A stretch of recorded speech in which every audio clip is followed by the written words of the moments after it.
되셨죠? 예, 하나님 은혜 가운데 날마다 기쁨으로 지내시는 여러분들이 되기를 바랍니다. 그리스도인들에게, 예수 믿는 사람들에게 날마다 나타나는, 날마다 일어나는 세 가지 기적이 있대요. 근데 사실 이것이 제가 이렇게 유머에서 본 건데요. 읽어보면서 이게 웃을 일이 아니다. 사실 이런 생각이 들었어요. 첫 번째는 예수님을 믿는다고 그러면서 성경 말씀은 거들떠 보지도 않는 거랍니다. 그리고 두 번째는 예수님을 사랑한다고 그러면서 전도할 생각은 전혀 하지 않는 거래요. 그리고 세 번째가 그러면서도 예수님을 믿고 사랑한다고 자신 있게 말하는 것. 이게 예수 믿는 사람들의 삶 속에 매일 나타나는 세 가지 기적이라는 거예요. 그런데 만약에 정말 우리가 이런 기적을 매일같이 경험한다 그러면요, 여러분, 이러한 사람의 신앙은 굉장히 형식적인 신앙이다, 이렇게 말할 수밖에 없습니다. 저는 우리 봉산교회 성도님들은 정말 단 한 분도 매일 이러한 경험을, 이러한 기적을 경험하지 않을 거라고 그렇게 믿습니다. 이런 기적은 절대로 우리가 경험하면 안 되겠습니다. 자, 오늘은요, 우리가 하나님을 위해서 정말 대단한 열심을 보였지만 그러나 하나님 앞에 진실하지 못하고 형식적인 그러한 신앙에 그쳤던 예후라고 하는 사람을 같이 이야기하면서 은혜를 나누려고 합니다. 여러분, 예후의 이야기를 통해서 정말 우리가 가져야 될 신앙의 모습이 어떠한 것인가, 어떠한 믿음을 가져야 하나님이 기뻐하시는가, 여러분 다시 한번 생각하시고 또 하나님께서 우리에게 은혜를 베풀어 주시기 바랍니다. 자, 이 예후는요, 아합 가문을 심판하기 위해서 하나님께서 특별히 세운 사람이에요. 근데 성경에 보면 이 예후에 대한 그 집안에 대해서는 사실 별다른 이야기가 없습니다. nim시의 손자라고 나오고요, 여호사밧의 아들이라고 나와요. 사실 이거밖에 없는데, 그런데 여기에 나오는 nim시나 여호사밧, 동명이인들이 있긴 합니다만 이 예후의 할아버지인 nim시나 아버지인 여호사밧, 이러한 사람들이 어떠한 일을 했는지 어떤 사람인지를 사실 잘 몰라요. 그러고 보면 이 예후라고 하는 이 사람의 집안이 사실 그렇게 유명한 그러한 집안은 아니었다라는 것을 우리가 알 수 있는 거죠. 근데 하나님께서는 아합이라고 하는 이 악한 가문을 징벌하기 위해서 별 이름이 없었던 그러한 가문이지만 이 예후라고 하는 사람을 특별히 선택해서 사용하고 있는 것을 우리가 보게 됩니다. 자, 열왕기상 19장 16절 말씀 함께 읽겠습니다. 너는 또 nim시의 아들 예후에게 기름을 부어 이스라엘의 왕이 되게 하고 또 아벨 무홀라 사밧의 아들 엘리사에게 기름을 부어 너를 대신하여 선지자가 되게 하라. 아멘.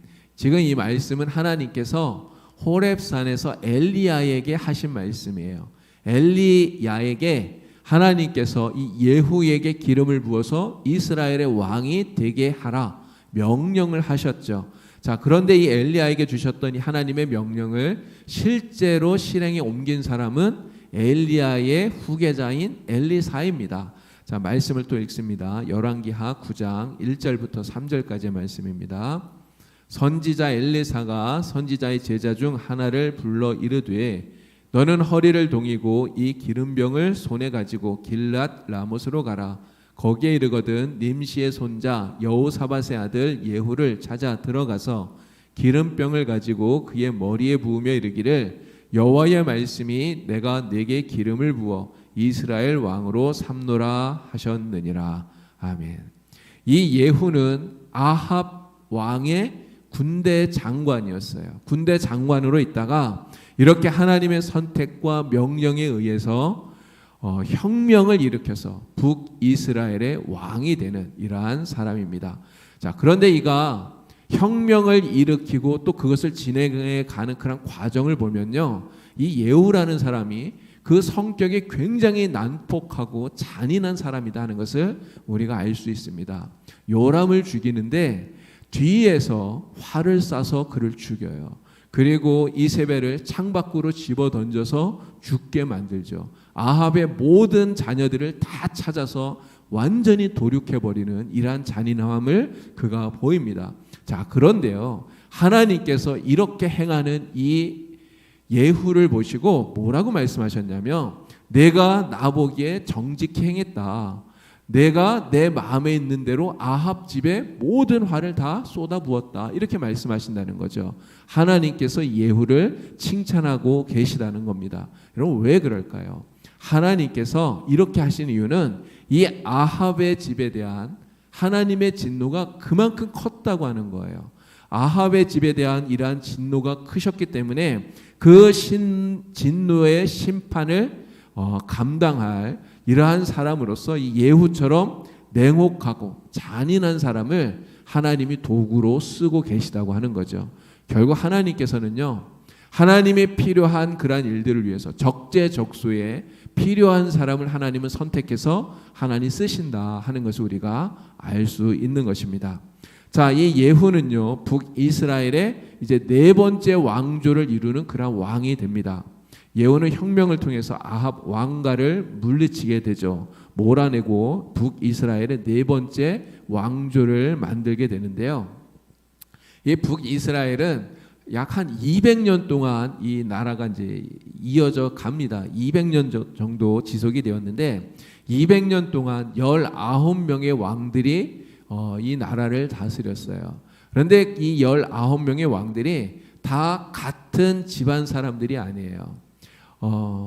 이 19명의 왕들은요, 총 이렇게 따져보면 8개 집안에서 나온 사람들입니다. 그러니까 왕들이 결국은 모반에 의해서 암살하고 자기가 왕이 돼, 이런 일들이 계속해서 이 북이스라엘에서는 벌어졌다고 하는 거죠. 그래서 아버지에서 아들로 이 왕이 이어진 이런 경우를 보면 5번밖에 없어요. 이 19명의 왕이 나오는 가운데, 그 가운데 세 번째 왕조였던 이 오므리 왕조, 바로 이 아합이 들어있는 그 왕조입니다. 여기가 왕이 4명이 이렇게 나왔죠. 그리고 그 다음에 예후 왕조 5명의 왕들이 이렇게 나오게 되는데, 이 두 왕조가 그나마 좀 길게 이렇게 왕이 이어갔던 그런 집안이죠. 나머지는 다 굉장히 짧습니다. 그 중에서도 이 시므리라고 하는 사람이 있는데, 시므리는 단 7일밖에 왕에 있지 못했어요. 정말 이러한 안타까운 불행한 역사가 북이스라엘에서는 계속해서 이어졌다고 하는 거죠. 자, 오늘 예후를 통해서 우리가 몇 가지 신앙적인 교훈들을 생각하면서 우리가 어떠한 모습으로 하나님 앞에 신앙생활을 해야 될 것인가 하는 것을 같이 이야기를 나누도록 하겠습니다. 자, 가장 먼저는 하나님을 대적하는 악한 자들, 하나님을 대적하는 악한 자들의 그 마지막 최후는 멸망밖에 없다 하는 것을 우리가 알게 됩니다. 아합이라고 하는 사람, 우리가 전에도 이야기를 했는데, 아합은요, 북이스라엘의 이 19명의 왕들 가운데서도 가장 악한 왕으로 그렇게 평가를 받는 사람입니다. 가장 악명이 높은 사람이라는 거죠. 아합은 그 부인이 시돈 왕의 딸인 이세벨이었어요. 이세벨이 시집을 오면서 바알 신을 갖고 오지 않습니까? 그 바알이 이 북이스라엘 안에 완전히 팽배해지도록 이 바알 신앙으로 온 나라를 완전히 물들여 놓았다는 거죠. 수도인 사마리아에 바알 신당을 세웠고, 그리고 바알과 아세라 신을 섬기면서 정말 철저하게 우상을 숭배했던 바알 숭배자가 바로 이 아합 왕이었다는 것입니다. 또 엘리야를 비롯해서 하나님의 선지자들을 계속해서 탄압하죠. 많은 선지자들을 죽였어요. 그리고 또 나봇의 그 포도원 사건이 굉장히 유명하지 않습니까?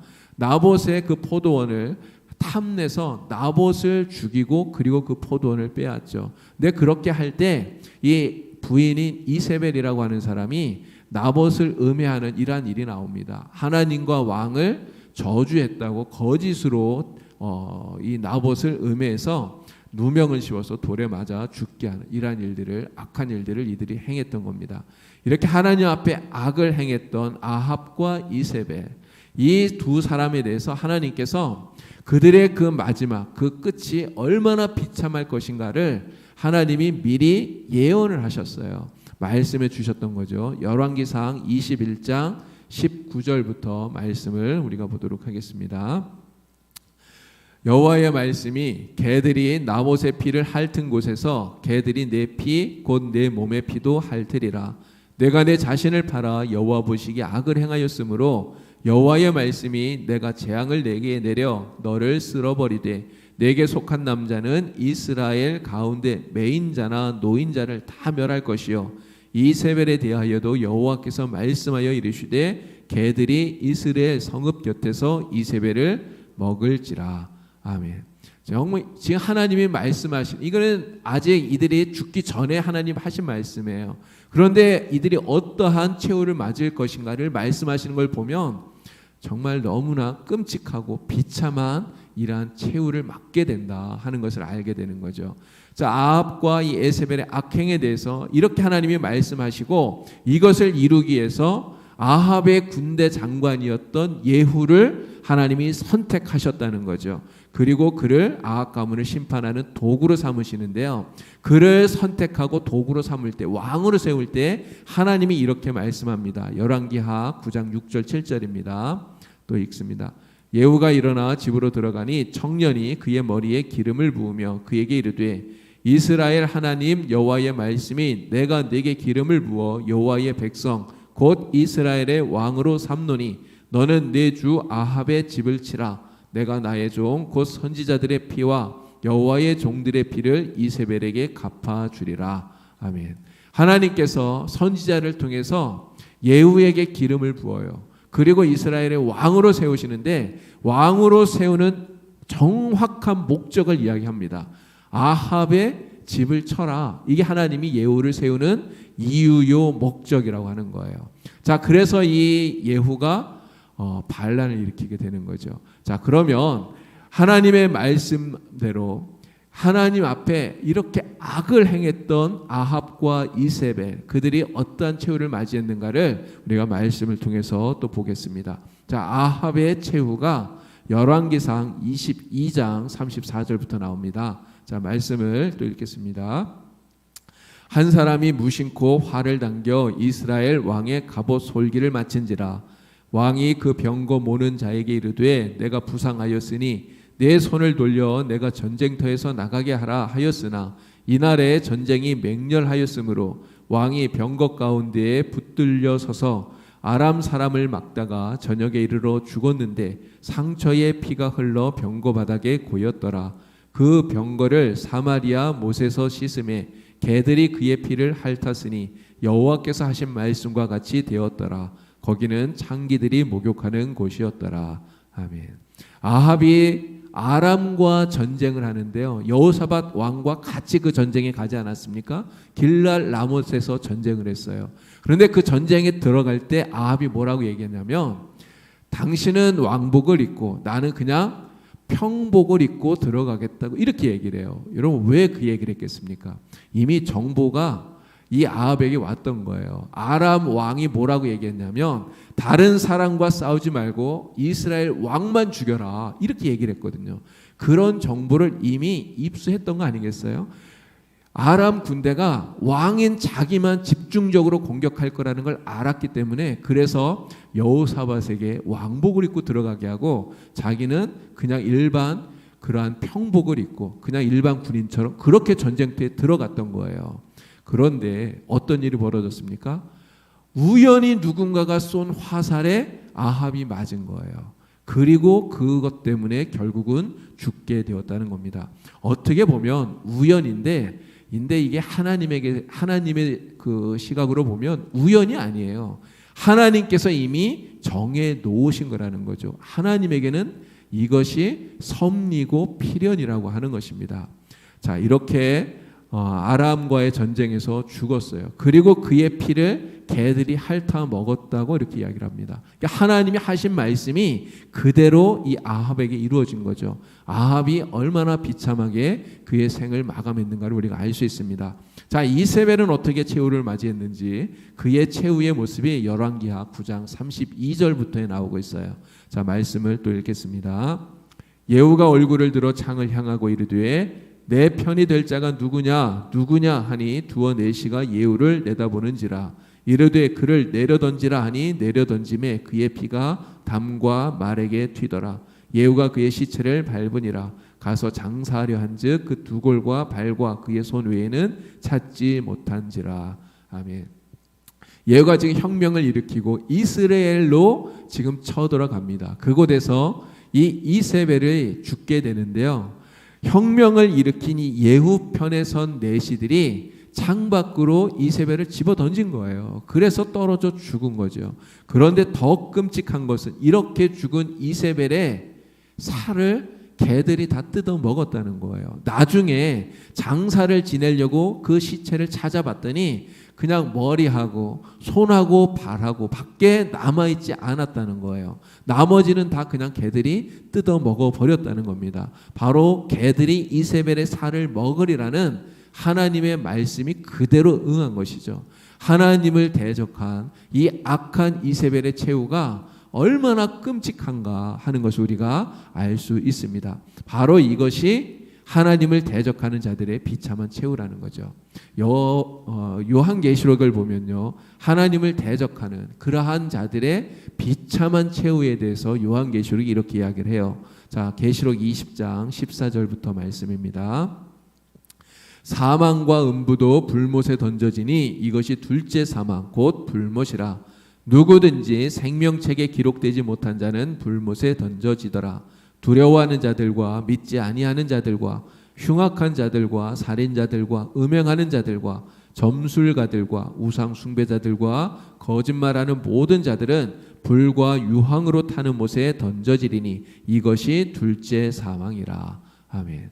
둘째 사망에 대해서 이야기합니다. 마지막 하나님의 마지막 심판날 최후의 심판에 대해서 말씀하는 거예요. 그때 심판받는 자들이 누굽니까? 마귀와 악한 사탄과 그를 따르는 거짓 선지자들, 모든 악한 자들, 그리고 하나님의 생명책에 그 이름이 기록되어 있지 않은 자들이 이러한 심판을 받아요. 바로 하나님을 대적하는 자의 편에 서 있는 자들이 바로 이러한 끔찍한 최후를 맞이하게 된다라고 하는 거죠. 그렇기 때문에 우리는 어떻게 해야 될까요? 우리는 어떤 경우에라도 하나님을 대적하는 자의 편에 절대로 서면 안 된다는 거죠. 우리는 어떤 경우에라도 하나님의 편에 서 있어야 됩니다. 하나님의 편에 서서 하나님을 섬기고 하나님의 말씀에 순종하는 그러한 사람이 되어야 되는 거죠. 우리가 이렇게 믿음으로 하나님만 섬기고 하나님 편에 서 있으면 하나님께서 우리의 이름을 하나님 나라 생명책에 반드시 기록해 주시는 줄로 믿습니다. 하나님 나라 생명책에 우리의 이름이 기록이 되는 순간 우리는 하나님 나라에서 영생과 구원을 누리는 그러한 하나님의 백성이 되는 거죠. 여러분의 이름이 다 하나님 나라 생명책에 기록되어져 있는 줄로 믿습니다. 이 믿음을 가지고 정말 우리가 날마다 하나님 편에서 어떤 경우에라도 주님을 배반하지 않는 정말 주님 편에 서 있는 하나님의 백성들이 다 될 수 있기를 바랍니다. 자, 예후를 통해서 우리가 배우는 또 하나의 교훈은 이거예요. 맡은 사명을 다하는 자에게 반드시 하나님은 복 주신다라고 하는 겁니다. 하나님이 우리에게 사명을 주셨잖아요. 그 사명을 우리가 잘 감당하면 반드시 하나님이 복 주신다 하는 것을 우리가 배우게 됩니다. 자, 하나님께서 예후에게 주신 사명이 뭡니까? 아합의 집에 심판을 내리는 거예요. 너무나 악한 이 아합의 집에 하나님의 진노를 쏟아붓는 것, 이것이 바로 예후가 하나님께 받은 사명이에요. 자, 예후는요, 하나님께서 이 사명을 주셨는데 이 사명을 정말 신속하게 그리고 확실하게 이 사명을 감당해냅니다. 이 예후가 하는 이 사명을 감당하는 이 모습을 보면 정말 조금도 망설이는 모습이 없어요. 조금도 주저하는 이러한 모습이 없어요. 정말 신속하게 너무나 빨리 이 일을 감당해내는, 확실하게 감당하는 이러한 모습을 보게 됩니다. 자, 열왕기하 9장 12절 13절을 읽도록 하겠습니다. 그가 이리 내게 말하여 이르기를 여호와의 말씀이 내가 네게 기름을 부어 이스라엘 왕으로 삼는다 하셨다 하더라 하는지라. 무리가 각각 자기의 옷을 급히 가져다가 섬돌 위 곧 예후의 밑에 깔고 나팔을 불며 이르되 예후는 왕이라 하니라. 아멘. 바로 요 장면이 예후가 혁명을 시작하는 그 장면이 되는 거죠. 엘리사 선지자가 보낸 그 생도가 기름병을 들고 예후를 찾아와요. 그리고 예후를 방에 데리고 들어가서 기름을 부으면서 하나님의 말씀을 전합니다. 그리고 밖에 나왔더니 같이 있었던 군대 장관들이 야, 그 사람이 무슨 이야기를 하더냐 물어요. 그때 예후가 지금 이 이야기를 하는 겁니다. 그가 이러이러한 이야기를 하더라. 그렇게 하면서 내게 기름을 붓고 나를 이스라엘 왕으로 세운다 하더라. 그랬더니 바로 그들이 예후는 왕이다 하면서 함께 이 반역이 이 혁명이 시작이 되게 된 겁니다. 자, 당시의 왕이었던 요람을 대항해서 혁명을 일으키게 되는데요. 이 혁명을 일으키는 데에 있어서 정말 주저함이나 망설임이나 이런 게 없었다는 거죠. 하나님의 말씀을 듣고 집에 가서 뭐 한참 고민하면서 이걸 해야 되나 말아야 되나 이런 틈이 없었어요. 바로 이 일이 진행이 되었다고 하는 거죠. 자, 역사가들은 성공하면 혁명이라 그러고요. 실패하면 반란이라 그래요. 그래서 실패한 나는 뭐 누구누구 난 그냥 이렇게 다 이름 붙이지 않습니까? 이성계가 위화도에서 회군을 했어요. 여러분 고려 입장에서 보면 이 이성계 장군이 위화도에서 회군한 거는 반란이에요. 그렇지 않습니까? 근데 이것을 반란이라고 하지 않아요. 역성혁명이라고 부릅니다. 왕의 성이 바뀐 거예요. 그때까지는 고려 500년 동안 왕씨가 왕이 되었잖아요. 그런데 이 이성계의 역성혁명을 통해서 이제 이씨가 왕이 되는 이러한 일이 벌어지게 된 것 아닙니까? 자, 혁명을 일으킬 때는요. 이러한 혁명을 일으킬 때 정말 중요한 게 있는데 그게 바로 대의 명분이라고 하는 거예요. 그런 대의 명분 없이 혁명을 일으키면 여러분 성공할 수 있을까요? 절대 성공할 수 없습니다. 백성들이 받아들이고 인정해 줄 수 있는 대의 명분이 필요한 거예요. 이성계가 이 혁명을 일으킬 때도 마찬가지 아닙니까? 망해가는 그러한 고려 나라를 보면서 백성을 위한다고 하는 그러한 대의 명분을 가지고 일어난 거죠. 자, 예후가 이렇게 주저하지 않고 망설이지 않고 혁명을 일으키게 되는 데는요, 확실한 대의 명분이 있었어요. 그럼 그 대의 명분이 무엇입니까? 하나님의 명령이라는 거예요. 하나님이 세우시고 아합의 집을 치라고 명령하셨다는 거죠. 이러한 확실한 대의 명분이 있었기 때문에 아합과 같이 있었던 다른 모든 군대 장관들이 선지자가 자기에게 기름을 붓고 그리고 이스라엘의 왕으로 삼는다라는 말을 했을 때 그 즉시 아합에게 엎드려서 아합을 왕으로 인정하고 그리고 아합에게 복종을 했다고 하는 것이죠. 자, 이제 예후는 아합 왕가를 진멸하는 일을 즉시 실행하게 됩니다. 자, 열왕기하 9장 23절 24절 말씀입니다.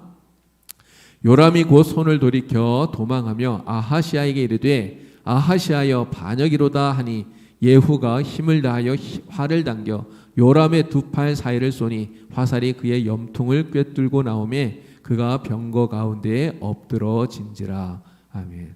가장 먼저 누구를 죽였습니까? 바로 요람 왕을 죽인 것이죠. 이스라엘로 진격해 들어가서 아합의 아들인 요람을 죽이게 된 것이죠. 요람은 예후가 반란을 일으켰다고 하는 것을 알고 도망가요. 근데 도망가는 그 요람을 뒤에서 활로 쏴서 그를 죽이게 된 것이죠.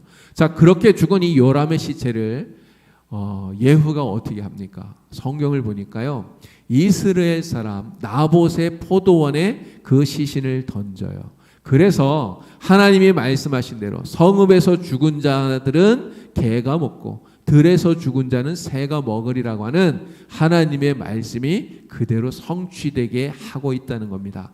자, 두 번째 누구를 죽였느냐? 예후가 아하시아 왕을 죽여요. 여러분, 이 아하시아는 남유다의 왕입니다. 근데 이 아하시아가 왜 그때 이 이스라엘에 왔느냐? 요람이 아람과 전쟁을 하다가 상처를 입고 상처를 치료하기 위해서 이스라엘로 돌아와 있었는데 바로 이 요람을 위문하기 위해서 문병을 온 거예요. 문병을 와 있던 이 아하시아 왕을 예후가 같이 죽이게 되었어요. 남유다 왕인 아하시아가 여러분 왜 예후에게 죽임을 당했을까요? 죽임을 당하는 이유가 무엇입니까? 그 이유는 하나님이 그렇게 명령하셨기 때문이에요. 아합에게 속한 모든 자를 진멸하라. 하나님이 이렇게 명령하셨거든요. 이 아하시아가 누굽니까? 바로 북이스라엘의 아합 왕의 딸인 아달랴의 아들이에요. 그렇기 때문에 이 아하시아 역시 예후에 의해서 죽임을 당하게 되었다는 거죠. 자, 세 번째 누구를 죽이는가? 바로 아합의 부인인 이세벨을 죽이게 되는 거죠. 아까 말씀드린 대로 이 이세벨의 죽음은 너무너무 끔찍했어요.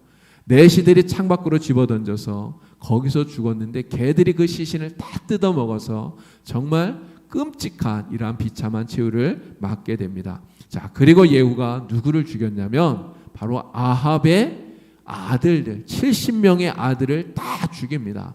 근데 그들을 죽일 때 어떻게 했냐면 사마리아에 편지를 썼어요. 사마리아에 이 아합의 아들들 왕자들 아닙니까? 왕자들을 가르치고 교육하고 있는 그런 사람들 또 장로들에게 편지를 쓴 거예요. 편지의 내용이 이거예요. 야, 너희들이 이제 왕이 죽었으니까 요람 왕이 죽었으니까 아합의 아들들 왕자들 가운데 하나를 왕으로 세우고 그리고 아합 집을 위해서 싸워라 이렇게 편지를 보냈어요. 그럼 그 편지를 받은 사람들이 어떻게 합니까? 그 편지를 받고는 야, 왕 2명도 예후를 당하지 못했는데 우리가 어떻게 예후를 당할 수 있겠느냐 이렇게 생각을 하면서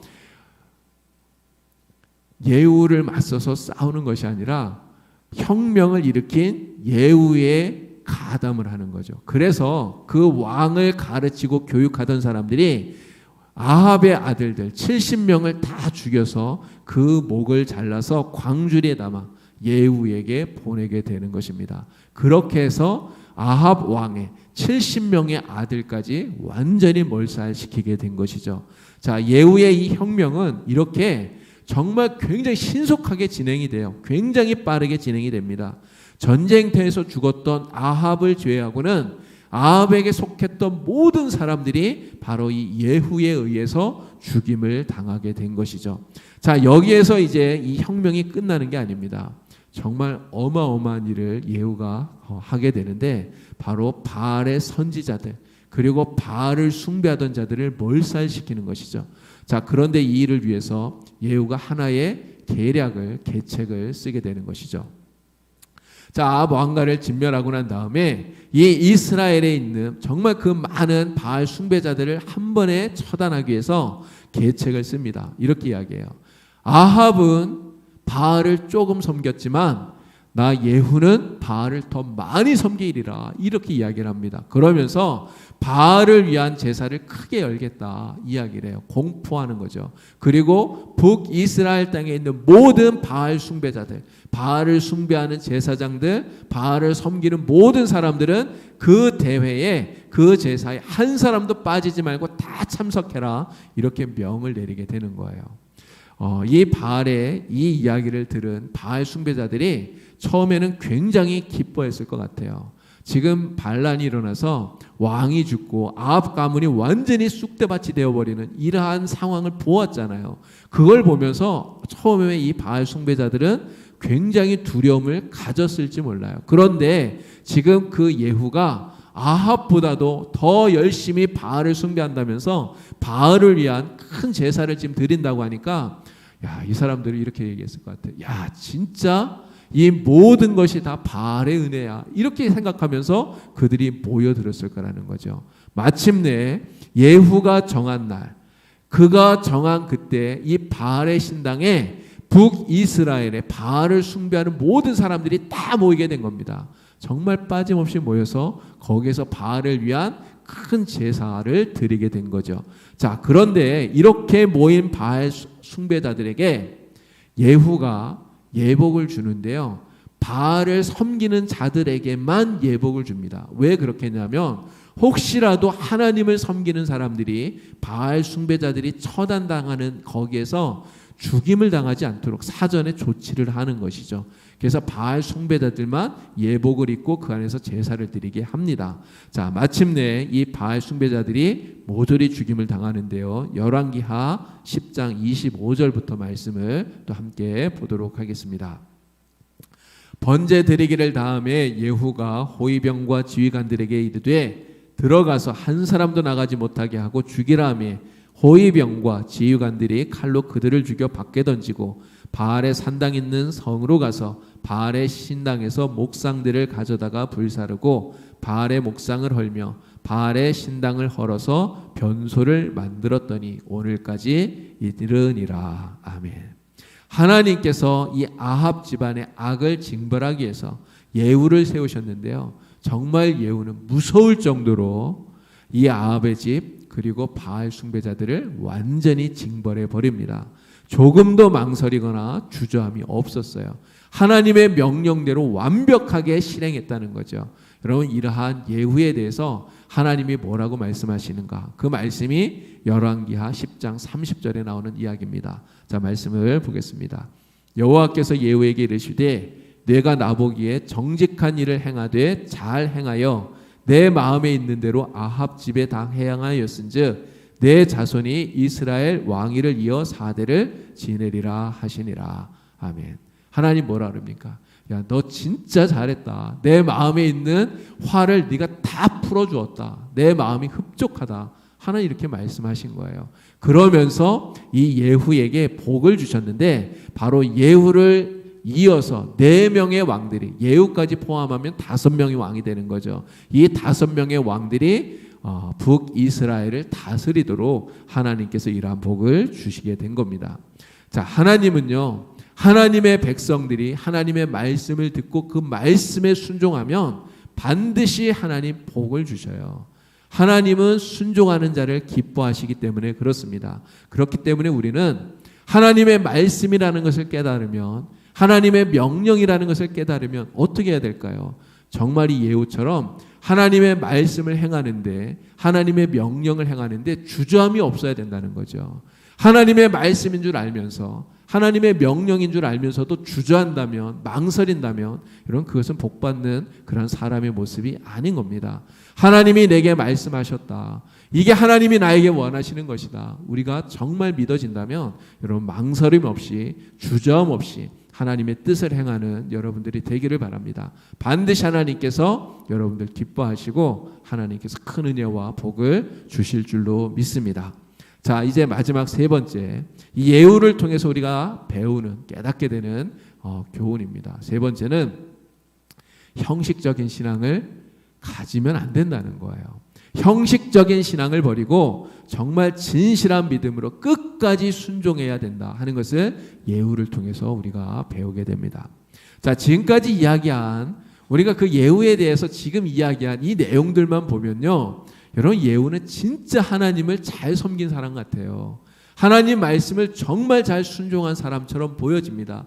진짜 훌륭한, 하나님 앞에 순종한 진짜 훌륭한 신앙의 사람처럼 보여져요. 그런데 이 예후에게 정말 안타까운 것은 이거예요.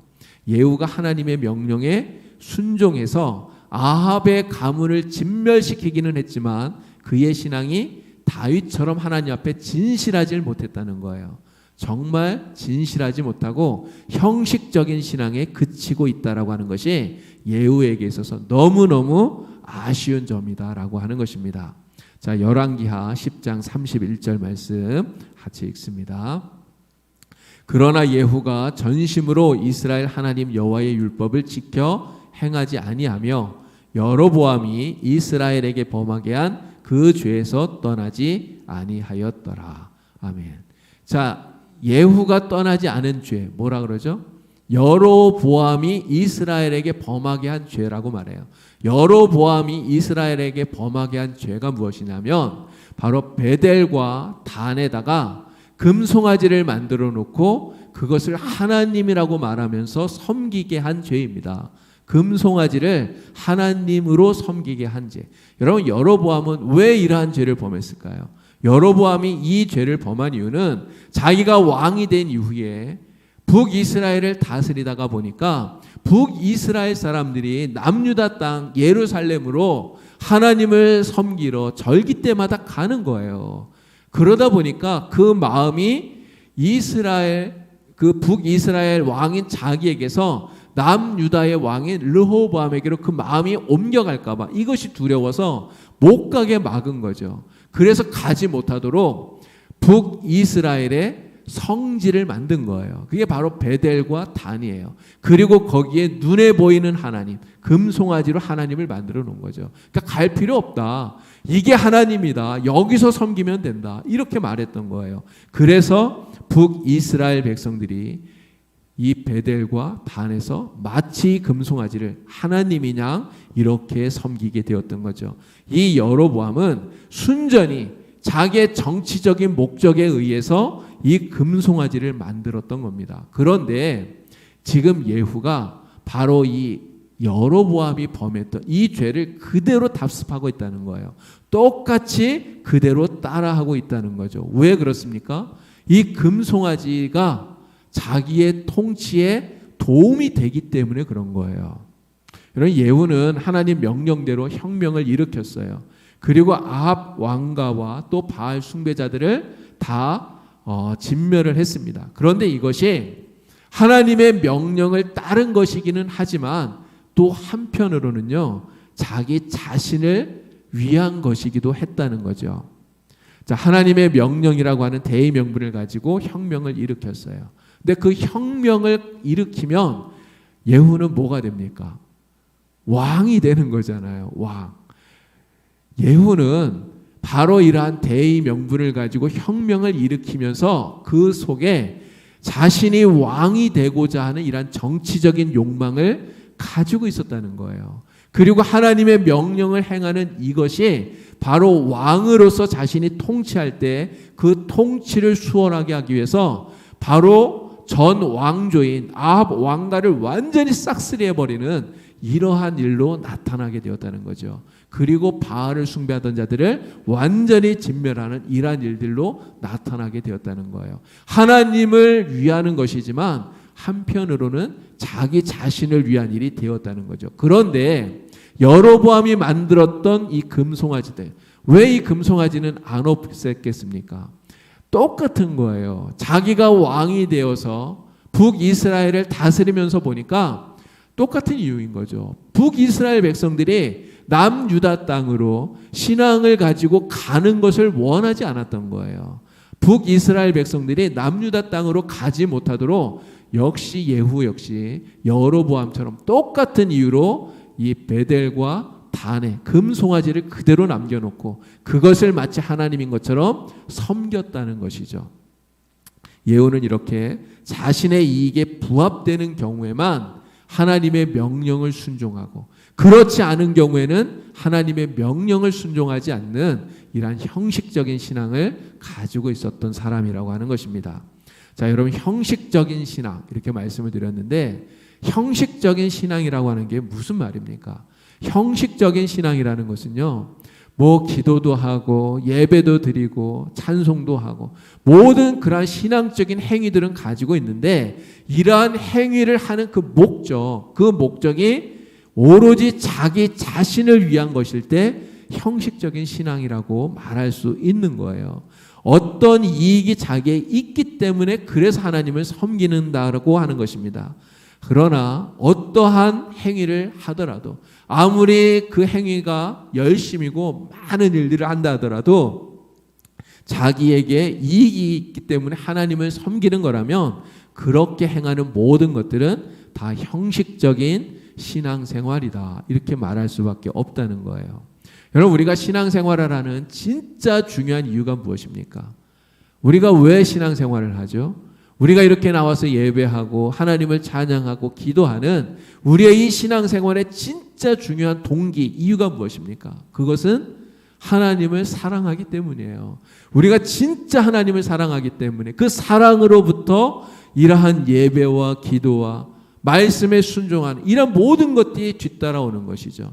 여러분, 다윗이 그렇게 하지 않았습니까? 다윗이 하나님을 섬길 때 어떠한 것들을 주시니까 그것 때문에 하나님을 섬기는 게 아니에요. 정말 하나님을 사랑하는 그 마음이, 그 사랑이 다윗이 하나님을 섬기는 그 섬김의 시작이었다는 것이죠. 그래서 다윗을 하나님이 정말 기뻐하시고 그를 하나님께서 칭찬하셨던 거예요. 오늘 우리가 이 예후와 같이 어떤 이익 때문에 하나님을 섬기는 이러한 형식적인 신앙의 모습을 가지고 있다면 이것은 절대로 하나님을 기쁘게 할 수 없는 일이 되는 것입니다. 그래서 오늘 우리는 이러한 형식적인 신앙의 모습들을 버려야 돼요. 만약에 우리가 이러한 형식적인 신앙을 가지게 된다면 그럼 어떻게 될까요? 하나님의 말씀에서 결국은 언제라도 떠날 수 있게 된다는 거예요. 예후가 그렇게 된 것입니다. 하나님의 말씀을 순종하는 것 같았지만 그러나 그는 왕이 되고 난 다음에 진심으로 하나님의 말씀을 순종하지 않았어요. 그 자신도 베델과 단에서 금송아지를 하나님으로 섬겼어요. 하나님의 말씀에서 떠나게 되었다는 것이죠. 우리가 하나님을 향해서 아무리 열심을 내더라도 정말 하나님을 진심으로 사랑하지 않으면 하나님의 말씀에서 떠날 수 있다는 거죠. 자, 하나님 앞에 우리가 형식적인 신앙을 갖게 되면 또 어떻게 될까요? 나쁜 열매를 맺게 됩니다. 좋은 나무가 좋은 열매를 맺어요. 나쁜 나무는 나쁜 열매를 맺을 수밖에 없는 거죠. 형식적인 신앙을 가지면 이러한 나쁜 열매를 맺을 수밖에 없는 거예요. 형식적인 신앙을 갖게 되면요, 그리고 결국 하나님의 진노를 받게 되는 것입니다.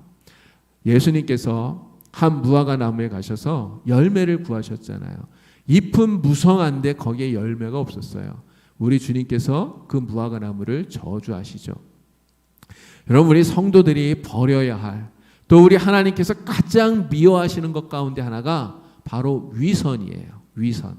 말과 행동이 일치하지 않는 형식적인 신앙, 위선적인 신앙을 갖는 것, 이것을 하나님이 정말 미워하신다는 거죠. 결국 그러한 신앙을 가지면 하나님의 진노를 피할 수 없다는 것입니다. 우리는 다윗처럼 정말 진실한 마음으로, 진짜 하나님을 사랑하는 마음으로 하나님을 예배하고 하나님을 경배하고 하나님 말씀에 순종할 수 있는 그러한 성도가 다 되어야 됩니다. 그래야 하나님께서 우리를 기뻐하신다는 거죠.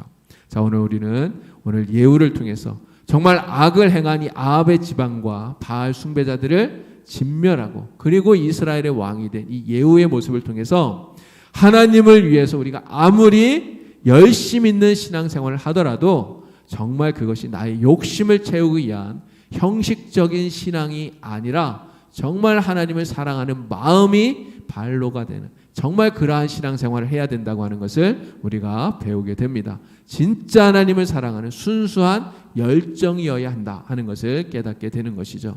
자, 다윗을 하나님이 왜 그렇게 사랑하셨는가? 바로 예후의 모습을 보면 우리가 알 수 있는 겁니다. 오늘 우리는 이 다윗처럼 정말 진정으로 하나님을 사랑하는 그러한 마음을 가지고 하나님을 섬길 수 있는 우리 모든 성도가 다 될 수 있기를 바랍니다. 변함없이 우리 주님을 사랑하는 이 마음을 가지고 우리 주님의 말씀을 따라 순종하는, 그래서 진짜 우리 주님을 기쁘시게 하는 우리 봉상교회 모든 성도가 될 수 있기를 우리 주님의 이름으로 간절히 축원을 드립니다. 기도드리겠습니다. 하나님 아버지, 우리가 하나님 앞에서 아무리 열심 있는 그러한 모습을 가지고 있다 하더라도 그것이 하나님 앞에 형식적인 신앙에 그친다면 우리는 결코 하나님을 기쁘시게 할 수 없음을 오늘 예후의 모습을 통해서 다시 한 번 더 깨닫게 됩니다.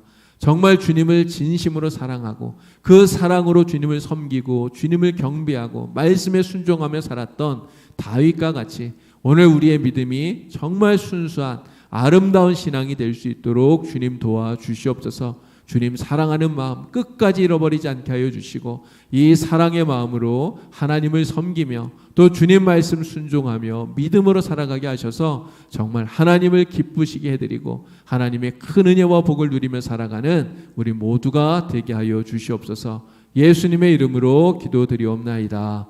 아멘. 교회 소식